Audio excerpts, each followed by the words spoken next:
and welcome to Monday, January 25th, 2021.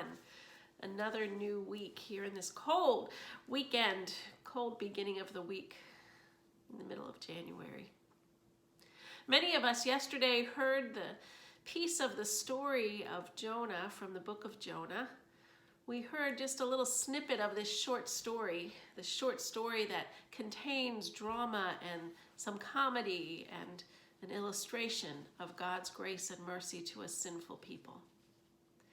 The piece we didn't read yesterday was the conclusion to this book of Jonah. What happened after the people of Nineveh repented and God relented and showed mercy? You would expect that maybe Jonah would be excited that his words elicited this turnaround in a people. But in fact, that's not what happened. We read, as we continue further on in the story of Jonah, we read that Jonah was actually angry that God relented from punishing and went out and sulked.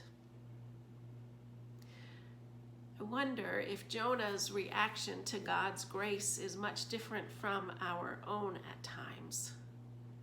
Because while we like to be on the receiving end of God's grace and mercy, sometimes we get undone when those we don't consider deserving of God's grace are on the receiving end as well. Jonah's reaction to the repentance of the people of the city of Nineveh perhaps is an illustration for us of our own reactions. I'm sorry to admit that there are times when I react the same way, when I realize that God's grace is really as expansive and inclusive as I proclaim it to be.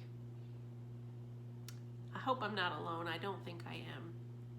So my word of encouragement this week is that as we look around and see God's mercy and grace poured out on others, poured out on all people, including ourselves, that we rejoice to be included among those whom God calls forgiven and beloved. Have a great week.